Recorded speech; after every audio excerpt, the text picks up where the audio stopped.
On the position of the Humane Society, we are also working in deficit every year, and we're working at in a depth. 48% of our intake comes from animal control contracts. 17.5% of our revenue generated comes from animal control contracts. We can't operate like that. So the options will be, and this is where we are at this point. We've never had to do this before, but in order for us to keep our doors open, we've got to make some tough decisions. And so we are in a position to end our animal control contracts. So that's going to be the other option. I'm sorry, but that's where we are at this point. That's not how we want to operate with our community, but in order for us to be a humane society, that's a difficult position for us to be in. So, One person whose animal is picked up. What about the ones that nobody knows who it is? But those will cost us, but it won't be every dog. How many of them are reclaimed? It's different. We got two owners. I may not be here next time. So That's all right, and we understand. Yes, We try to understand. Everybody's working from a very difficult position. And it's the same thing we are. You know, it's just a total struggle all the Yes, time. I understand. Okay. Thank you. Thank you. Let's see, derelict properties, Alderman Boncheck. Okay, y'all have in front of y'all some information regarding the ones that I just picked out. 5 of them are ones I've seen, and the one from Miss Anderson. What I like to do is just pass around these real quick.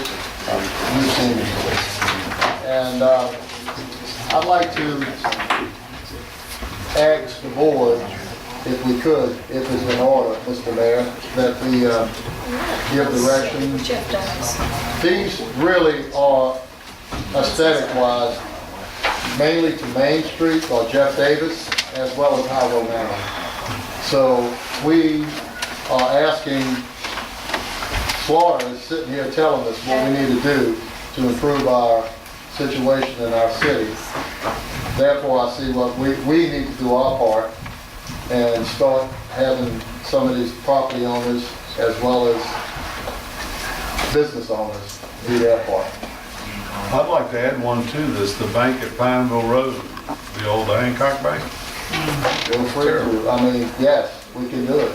Well, there's another one I have on the agenda tonight, which is later on, that our code inspector's gone out and looked at, and then also police department, the fire department, and they give them 10 days to do something. That's the corner of Klondike and Commissioner Hill.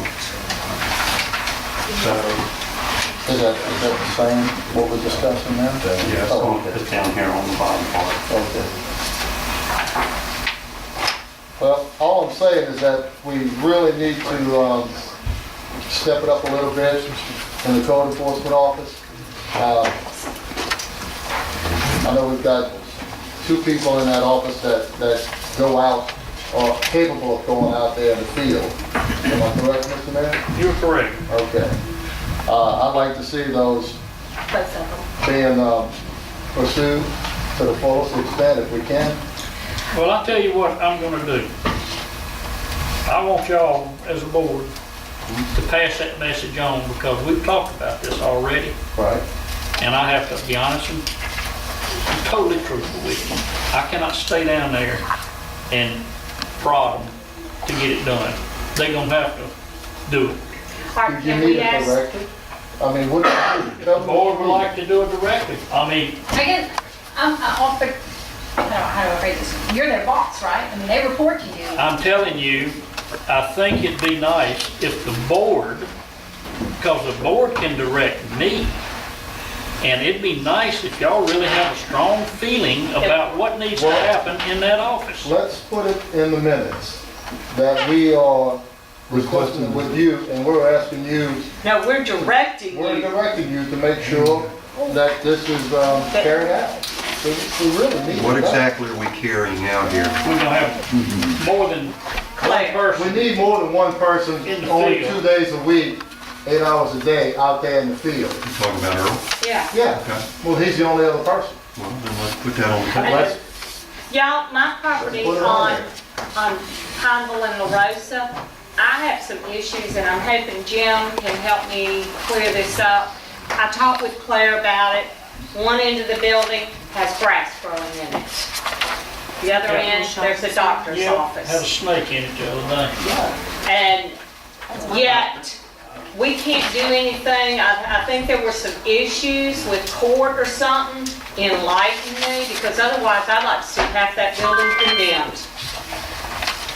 I don't know about the issues in court, no, I thought it was in foreclosure. I thought that a bank had taken it.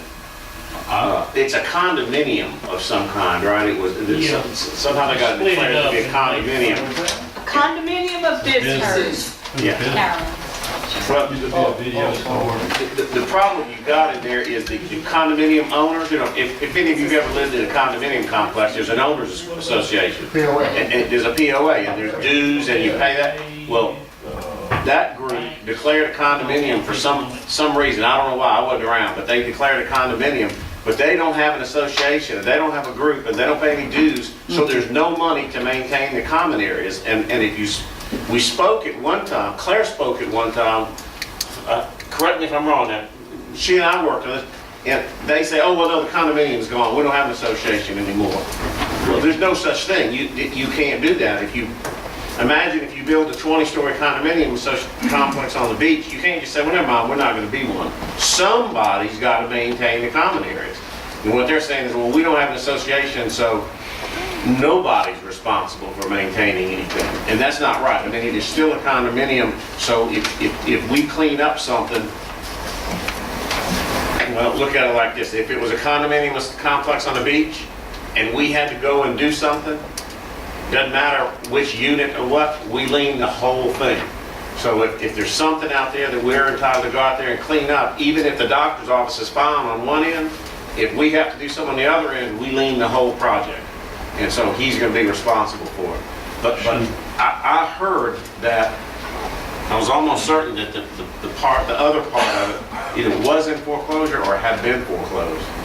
I was under the impression that there were several people that owned it, and the doctor would love to buy everybody out, but not everybody wants to sell, and it's just, she can't get a hold of everybody. Well, I don't know that. But if we could clean it up and put a lien on the property, then somebody will come to the doctor. If I recall, Jim, when we were talking with him, we asked him to put in writing exactly their stand on how they felt about the legality of being associated with those other properties, and they never wrote back. Well, isn't there two businesses in there, Miss Lois Flower Shops and then somebody else right next to them? So who are they renting from? Oh, I don't know. The doctor, Rachel Conrad has part of it.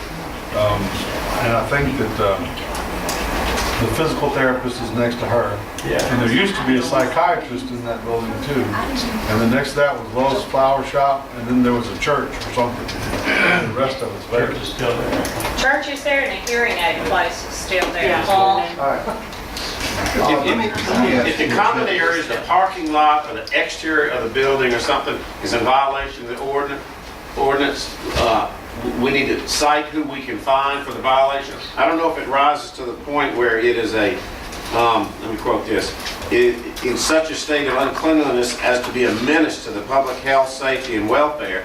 A lot of things are unsightly and nasty, but they don't go there. I'm not talking about the parking area. I'm talking about that end building down there, or the next to the end where the tanning is, where there's grass. The ceiling has caved in, grass is growing, snakes are in there. That's a menace to the public. We can go in and clean the outside area and do what we have to do and lean it. But now, that outside area, remember, just It's picture an it being, interior problem. picture the outside area being outside area of a giant high-rise condominium. That's on everybody, the doctor and everybody too, not just the end unit.